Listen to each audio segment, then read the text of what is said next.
Have you ever wondered if the future version of you, the one who has already achieved everything you dream of, already exists? Think about it for a moment. Somewhere in the fabric of reality, there is a version of you that's already strong, already free, already living the life you keep imagining. The question is not if that version exists. The real question is, how do you connect with it? Most people believe they have to wait, hustle endlessly, or hope the universe eventually delivers that dream version of themselves. But what if I told you that connection already exists? What if you are entangled with your dream self right now, and the only barrier is whether you can tune into it? This isn't philosophy. This is how reality actually works. The science of quantum physics teaches us about entanglement. Two particles separated by time or space can still be linked, so that when one changes, the other responds instantly, no matter the distance. Imagine this. Your current self and your dream self are already entangled in the same way. The version of you that has already achieved the life you want isn't out there in some distant future. It is vibrating right now, waiting for you to tune in. Here's where it gets interesting. Your dream self is not separate from you. It's not some faraway version, waiting decades down the line. It exists in resonance with your choices today. Every single thought, every single action, every single emotional frequency you hold is either pulling you closer to that dream self or locking you tighter into the old one. It's not about chasing a better life. It's about aligning with the version of you that already exists. Think about the last time you wanted change, but kept repeating the same habits. You wanted transformation, but you still woke up scrolling your phone, eating the same food, thinking the same doubtful thoughts. That is not coincidence. That is entanglement, your choices reinforcing your connection to the old self. But when you consciously shift, when you choose differently, you begin to collapse the illusion of distance between who you are and who you want to be. Reality is not something you run after. Reality is something you tune into. Just like a radio station, infinite frequencies are broadcasting at the same time. Your dream self is already on its station, playing loudly, but you cannot hear it unless you adjust your dial. And your dial is your vibration, your thoughts, your emotions, your energy. If you keep broadcasting the station of fear, self-doubt, or procrastination, you cannot hear the station of your higher self. It isn't because the higher self doesn't exist. It's because you're tuned out of it. Your vibration determines which version of you comes alive. This is why two people can live in the same world, but experience completely different realities. One person wakes up full of purpose, sees opportunities, and feels momentum everywhere. Another wakes up heavy, stuck, convinced life is against them. Both realities exist. Both are true. But each person is only tuned into one frequency. The difference isn't luck, it's alignment. Every choice you make is an alignment toward the self you're becoming. When you say yes to discipline, you are tuning into the frequency of strength. When you say no to old distractions, you are tuning into the frequency of clarity. Each choice is not small. It's a vote, a declaration, a signal to the universe about which version of you you're ready to embody. And the universe doesn't wait. It mirrors. Imagine standing at a fork in the road every moment. On the left, you see the familiar path, the old habits, the old excuses, the old identity. On the right, you see the path that feels new, uncomfortable, and uncertain, the path of your dream self. Each step you take down one path strengthens your entanglement with that reality. Every decision is like a thread weaving you tighter into one version of yourself. So let me ask you, which self are you weaving right now?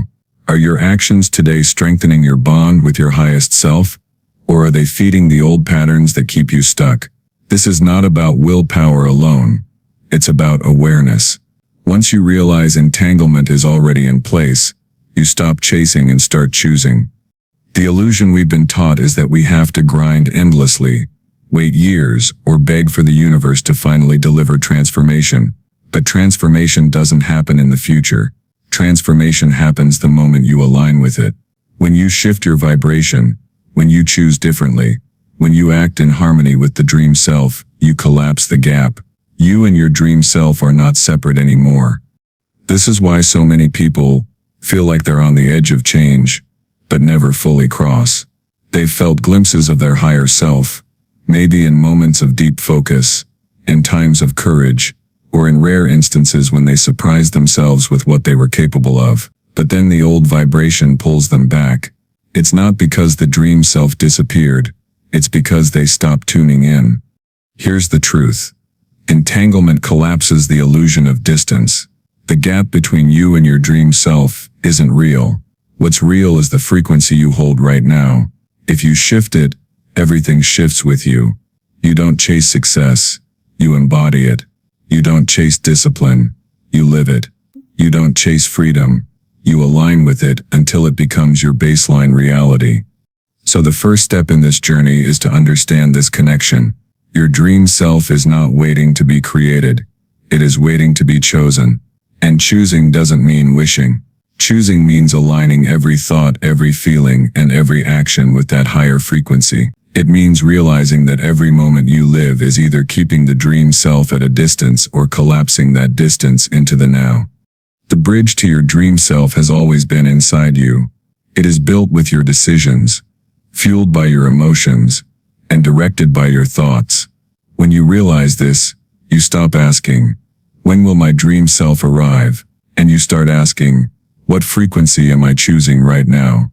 What if I told you the version of you that keeps waking up every day, going through the same routines, thinking the same thoughts, and feeling the same emotions, is not really you, but a mask you've been wearing? What if the very identity you've been defending is the same identity that is quietly suffocating your growth? We often think the enemy is outside, but the real resistance is the ghost of who we used to be, clinging tightly, refusing to let go. The old self is seductive. It whispers in familiar tones, convincing you that comfort is safety and repetition is stability. It tells you that doing what you've always done is the only way to survive. But survival is not living. The truth is, the old identity is a cage disguised as home.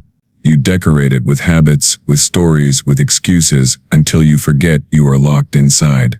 The first step toward transformation is recognizing that this old self has been silently writing your script, replaying scenes from the past, and ensuring your future looks exactly like yesterday.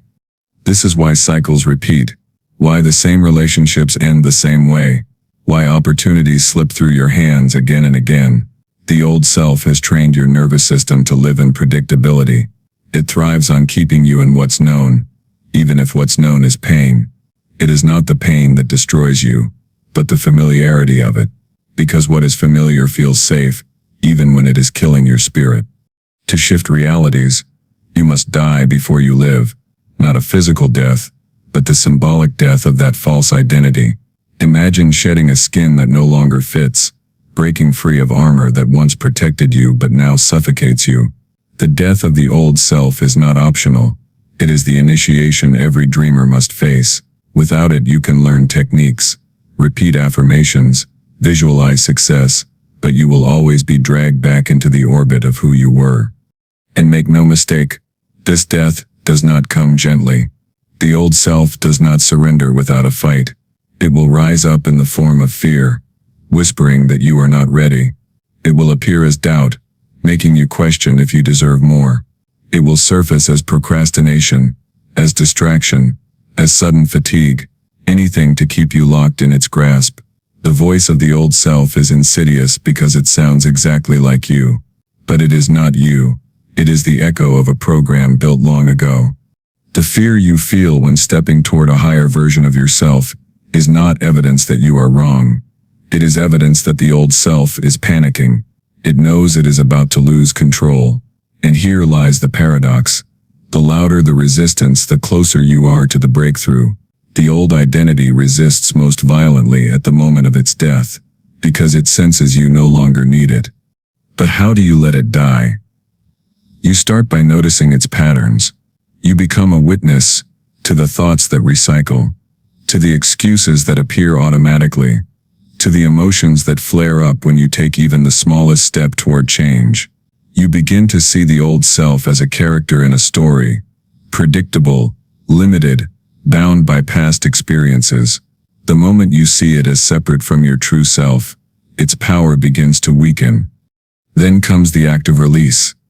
Release is not always dramatic. Sometimes it is quiet. It is the decision to stop answering the call of old habits.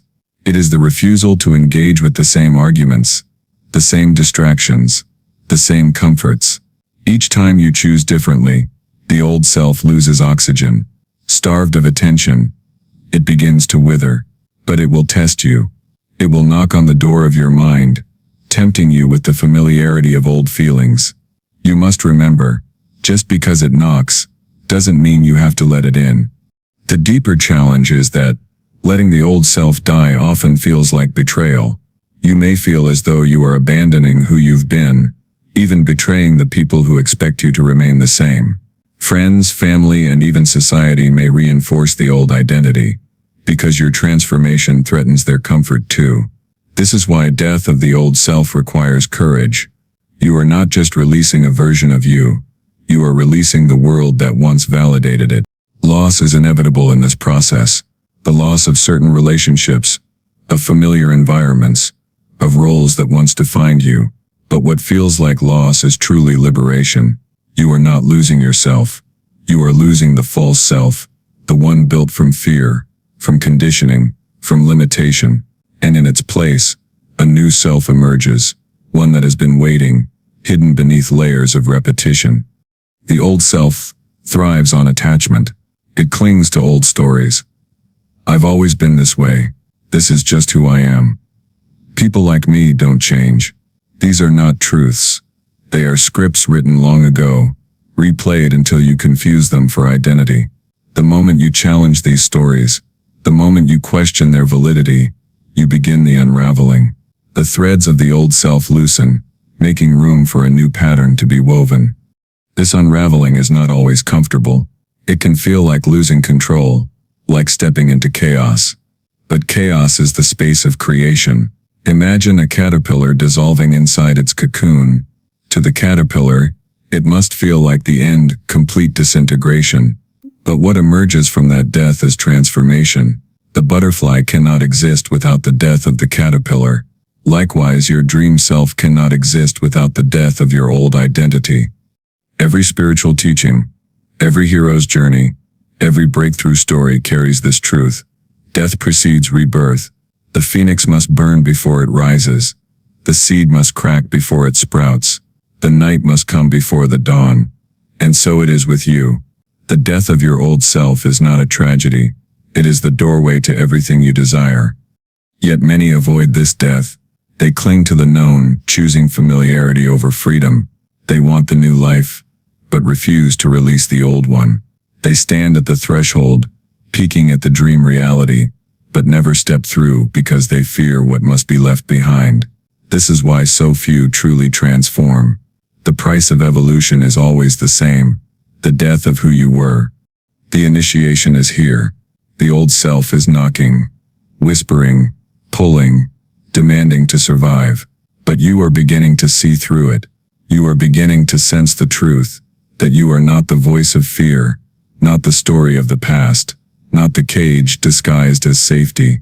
You are something far greater, waiting on the other side of surrender, waiting for the moment you finally let the old identity dissolve into memory, so the new self can take its first breath.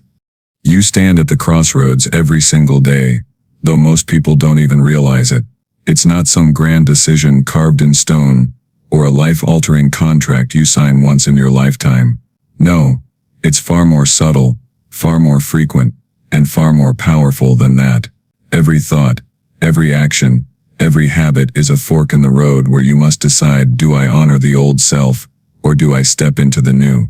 That's the raw truth of transformation. And most people don't fail because they don't know what they want. They fail because they keep unconsciously voting for the very identity they claim they're trying to escape. The thing about choice is that it doesn't ask for permission, it doesn't wait for the perfect moment, and it doesn't care about how comfortable you are. It shows up in the small, quiet moments, when no one is watching. You wake up in the morning, and the alarm goes off. Right there is the crossroads. Do you hit snooze and reinforce the old self that chooses comfort, or do you rise, proving to yourself that you're capable of discipline? That moment doesn't seem dramatic, But in the quantum field of your becoming, it is everything. Because the universe doesn't respond to what you say you want, it responds to what you consistently choose. Here's the paradox. The new identity you want already exists, fully formed, alive in the quantum fabric of reality. But the only way you collapse that version into your timeline is by aligning with it through choice. Every decision is an act of resonance, an energetic vote, a signal you send to the universe saying, "This is who I am now." The person who keeps declaring their dream but chooses their excuses is casting votes for their limitations. The person who chooses growth even in discomfort, who chooses courage even when fear is louder, is casting votes for the future self waiting to be born. Choice is not a single leap. It is a rhythm, a repetition. Imagine standing at a river, needing to cross to the other side where your dream self waits. Each choice is like placing a stepping stone into the water. The first one feels shaky, uncertain. You doubt whether it will hold your weight, but you step anyway. Then another, and another. With each step, momentum builds. The stones line up. The path begins to reveal itself under your feet. Momentum is the magic of choice, and the more you lean into it, the more solid the bridge becomes between who you were and who you are becoming. The old self doesn't vanish quietly. It clings. It whispers. It seduces you with the familiar. And every time you hesitate, every time you postpone, every time you say tomorrow, you are secretly casting a vote for that old self. You're keeping it alive, even if you don't realize it. That's why indecision is not neutral. It is loyalty to the past. Standing still is not standing neutral. It's silently choosing the comfort of the old identity. But clarity, decisiveness, action, that is loyalty to the future self. That is how you tell the universe, "I'm serious. I mean this. I am ready to step out of who I was and embody who I'm becoming." The leap into your higher self rarely feels convenient. It often feels terrifying. Why? Because you're not just changing actions, you're dismantling a lifetime of neural wiring, emotional attachments, and habitual comfort zones. The old identity built a fortress inside your nervous system, so when you choose against it, it feels like death. That fear you feel in your body, that's the old self, begging to survive. That tension in your chest, that's the resistance of everything you've believed about yourself being challenged. But that fear is not a sign you're failing. It's proof you're on the threshold of transformation. If it feels easy, you're probably still inside the cage of the old self. Choosing discomfort over comfort is not punishment. It's alignment. Comfort is the trap that keeps you repeating yesterday. Discomfort is the fire that forges tomorrow. Think about it. Every version of your dream self you admire, the one with discipline, resilience, courage, strength, was born through uncomfortable choices. No warrior ever became strong by avoiding the battlefield. No leader ever grew by waiting for approval. No creator ever thrived by clinging to safety. The price of evolution is always discomfort, and the currency is always choice. The beauty of this process is that repetition creates momentum, and momentum creates transformation. The first time you choose the higher path, it feels heavy. The second time, slightly easier. The 10th time, you begin to sense a rhythm. The 100th time, it starts to feel natural. That's how identity shifts, not in one giant leap, but in the accumulation of countless small votes in favor of who you want to be. And one day, without even realizing it, you'll look back and see that the old self is no longer your default. The new identity is now your baseline. But it started with a choice. The universe is not withholding your dream life from you. It's waiting for your consistency. It doesn't respond to random bursts of motivation. It responds to unwavering alignment. Think of it like tuning a radio. If you want to hear the music on a certain frequency, you can't keep flipping back and forth. You must commit, stay tuned in, and let the static fade. Every time you choose, you're locking onto the station of your dream self. Stay long enough, and the music becomes clear. The dream self appears the moment you consistently choose it. This isn't metaphor. It's reality. Every choice is collapsing probabilities into form.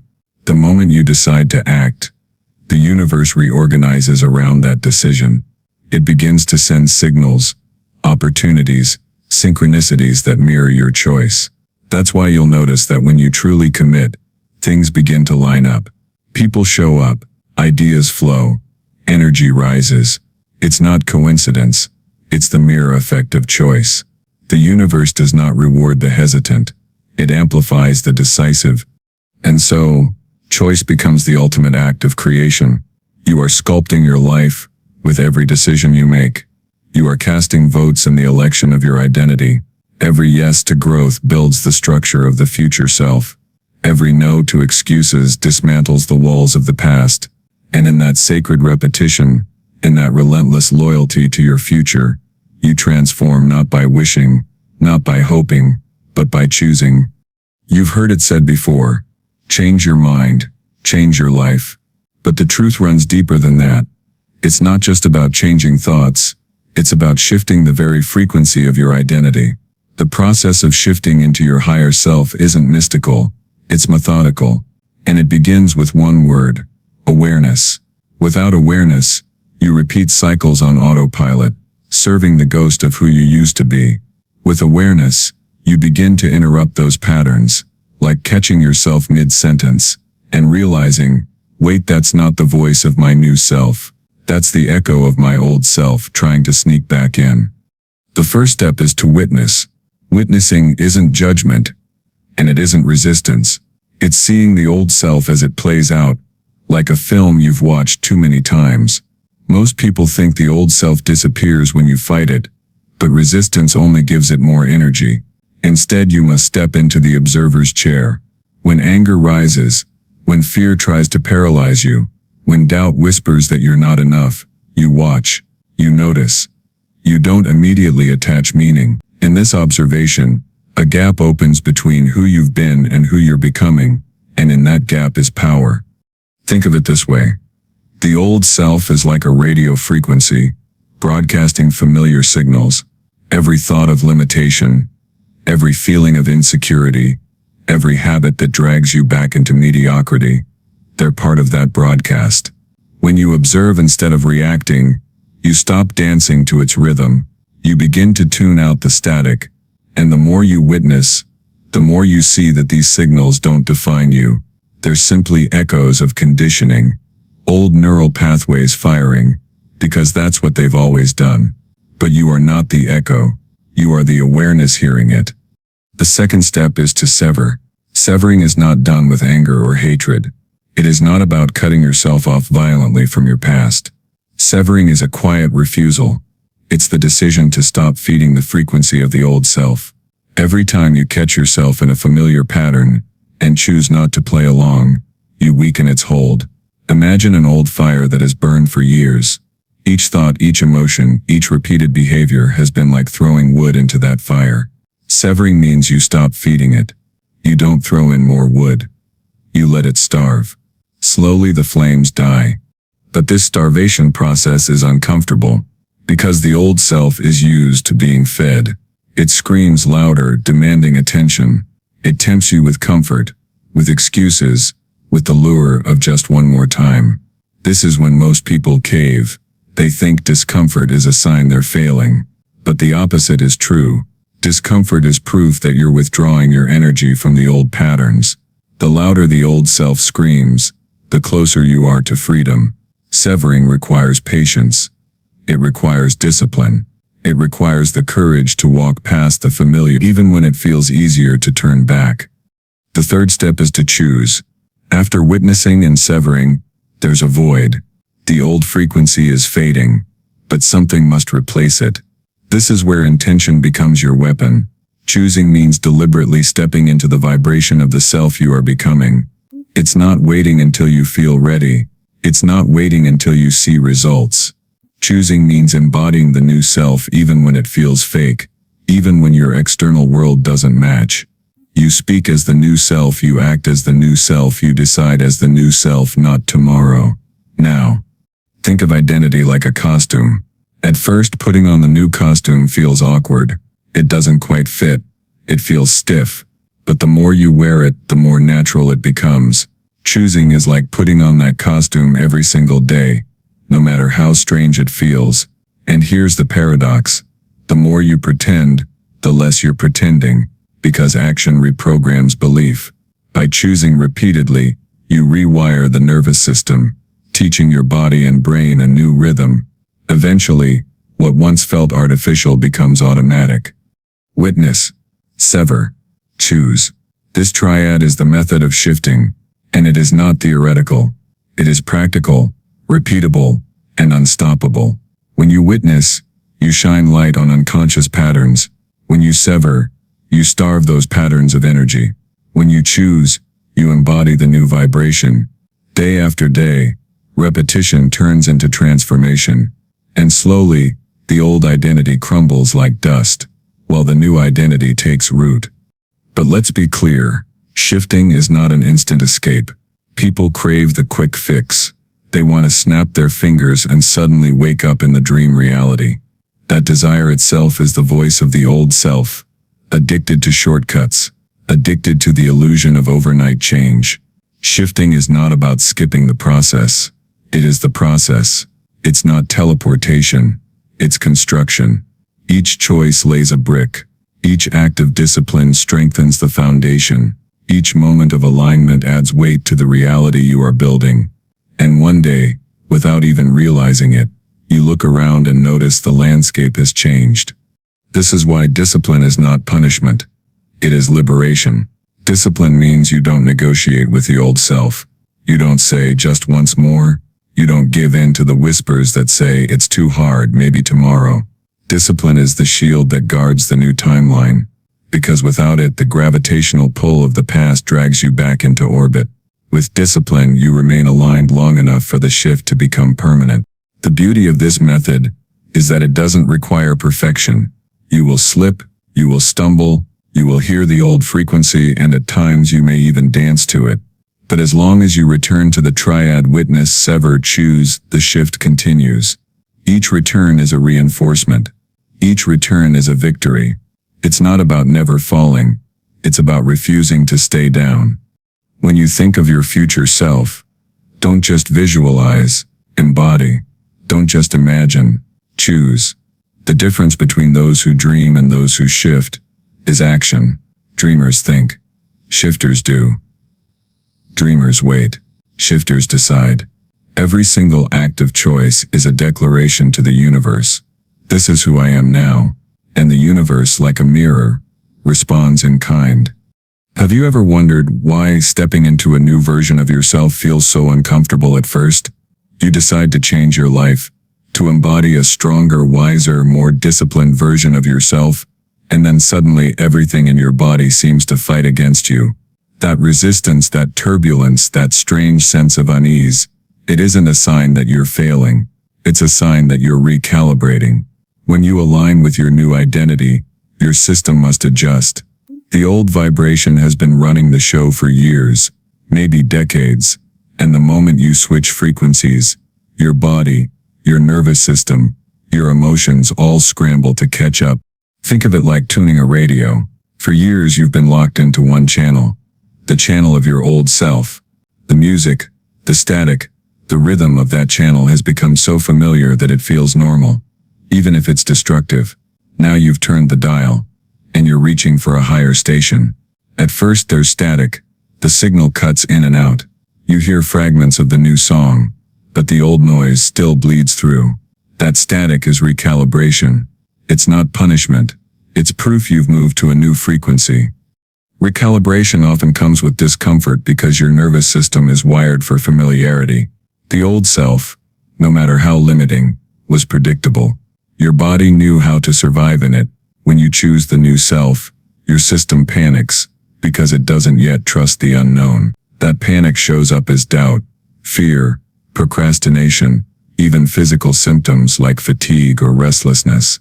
Instead of fighting this, you must understand it for what it truly is, a necessary adjustment period. Growth is uncomfortable not because you're wrong, but because your body is learning to hold a new level of energy. When you decide to step into discipline after years of laziness, your body rebels. Waking up earlier feels heavy. Your mind negotiates excuses. your muscles ache. When you commit to speaking your truth after years of silence, your throat tightens, your heart races, your voice shakes. When you align with abundance after years of scarcity, your stomach knots at the thought of investing, of receiving, of trusting. Each of these reactions isn't failure, it's recalibration. Your system is being stretched to handle what it has never handled before. You are expanding your capacity. This discomfort is not your enemy. It's your teacher.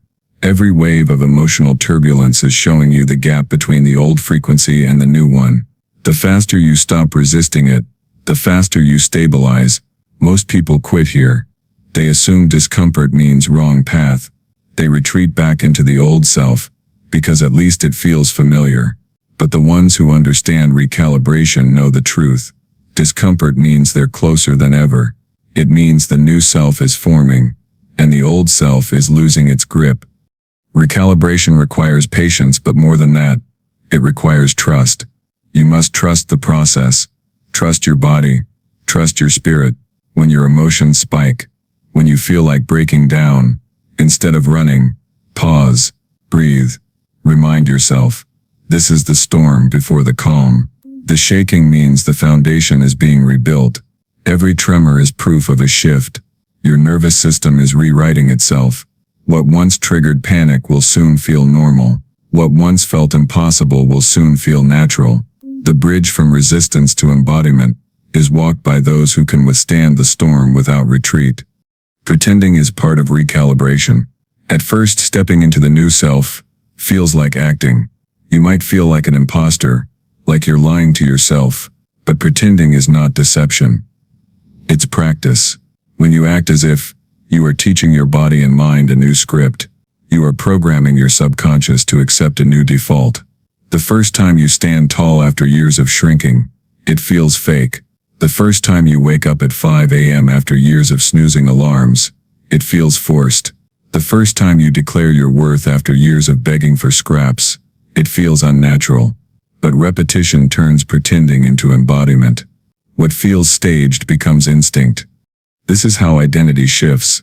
At first, the new vibration feels heavy, like carrying a weight you've never lifted before. You can barely hold it. You drop it often. Your muscles shake. But with time, what once broke you becomes easy. The weight you couldn't lift becomes warm-up. The discomfort fades not because the work lessens, but because you've grown stronger. This is recalibration. Your nervous system, your beliefs, your habits, your emotions all strengthening to support the new identity.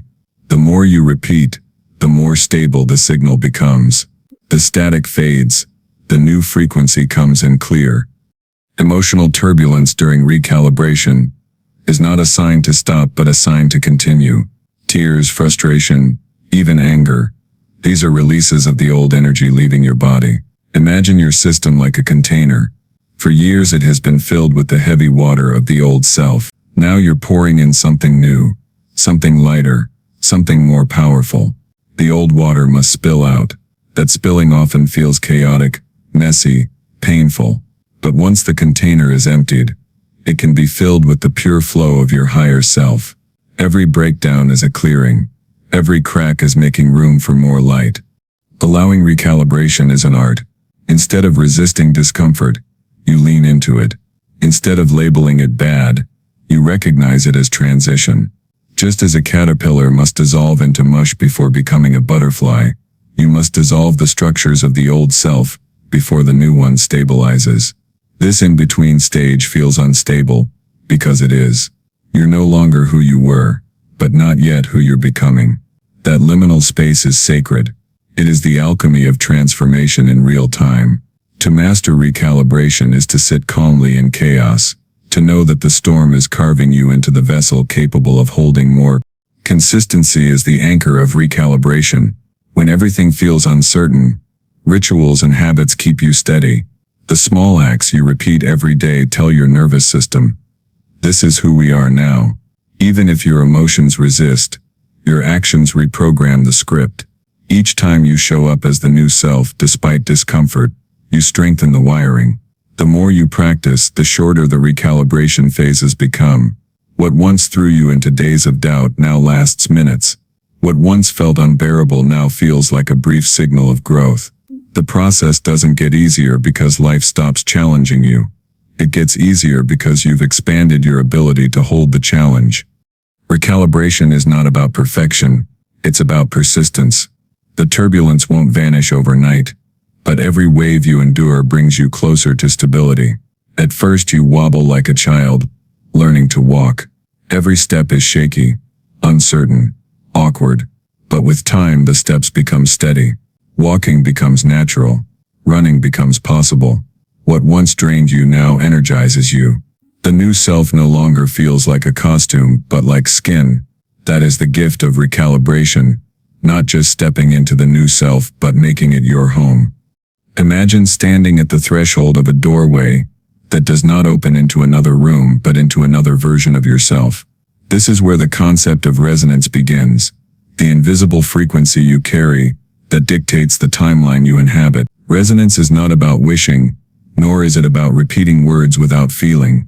It is the living vibration you embody each moment, and it is either aligning you with expansion or tethering you to limitation. The way you breathe, the way you speak, the way you walk into a room, all of it emits a signal, and the quantum field responds by sending you mirrors of that signal. If your energy is rushed, anxious, or doubtful, that resonance finds its way back to you through situations and people that reflect the same. If your energy is steady, intentional, and clear, the same law applies, bringing into your path circumstances that echo that clarity. This is the first recognition that resonance is not separate from you, but an extension of you vibrating into reality. Every thought, every emotion, and every action carries a frequency. And that frequency becomes the language you speak to the universe. When you say, "I am abundant," but you still feel unworthy, your body resonates with lack, not abundance. The field does not listen to the words, it listens to the resonance beneath them. This is why so many people feel trapped, repeating affirmations yet seeing no shift. It is not the words that matter, but the embodied state from which those words are spoken. To truly shift, you must saturate your body with the felt sense of the identity you are stepping into. When you carry the emotional signature of your future self, your resonance transforms, and the field rearranges itself around you. Resonance is built not in the moment of wishing, but in the repetition of being. Think of it as training an instrument to stay in tune. If you allow the noise of doubt, fear, and past conditioning to dominate, your resonance bends out of alignment. But if you consistently return to the state of your future self, aligning your breathing, your posture, your choices with that frequency, your resonance stabilizes, and the universe cannot help but respond. This is not a one-time shift. It is a continuous practice of returning, moment by moment, to the resonance that matches your chosen timeline. Anchoring is the next step, for resonance without anchors is fragile. Anchors are the practices, symbols, and rituals that hold your frequency steady, even when external reality tries to pull you back into old vibrations. Anchors can be as simple as a word you repeat, not as an empty mantra, but as a command that reminds your body of its new state. They can be objects, an item you carry that embodies your future self, something tangible that pulls your energy back whenever it begins to drift. Anchors can also be actions, small but consistent behaviors that reinforce the identity you are claiming. When you wake each morning and perform a ritual tied to your future self, you are not simply acting, you are embedding that state into your nervous system. Think of a ship in the middle of the ocean. Without anchors it drifts with the current, tossed by waves and wind. With anchors it holds its place even when the storm arrives. The same applies to your identity. Anchors stabilize your resonance, so that when challenges appear you don't slip back into your old frequency. They give you a foundation to return to, a reminder of who you are choosing to be. Without anchors your resonance flickers. With anchors your resonance becomes unshakable. To anchor your resonance is to bridge the gap between thought and embodiment. When you design rituals that reflect your future self, you create neural pathways that make that identity automatic. The morning meditation that places you in gratitude for what has not yet arrived. The journal entry written as if your future self is already living your life. The daily choice to move your body as if it belongs to the person you are becoming. Each anchor holds the vibration in place, and over time, the anchor and the resonance merge until they are indistinguishable. You no longer have to remind yourself to embody the future self, you simply are. Resonance without anchors fades, but resonance with anchors grows stronger. The more you practice, the more natural it feels. Anchors become portals, doors you walk through that lead directly into the timeline you have chosen. And once your body has memorized that resonance, the field recognizes it as your baseline, responding in kind. Opportunities appear not as coincidences, but as mirrors. Relationships shift not because people change, but because your resonance no longer attracts the same patterns. Your outer world begins to move in rhythm with your inner world. Resonance is the frequency you emit, and anchoring is the structure that ensures it remains stable. Together, they form the final step of shifting timelines. Without resonance, there is no signal to send. Without anchors, the signal wavers. But with both, you become a steady transmitter of the reality you have chosen, and the universe aligns to match it. The old self dissolves not through struggle but through lack of resonance. The new self emerges not as an idea but as a frequency you have embodied so completely that the field cannot ignore it.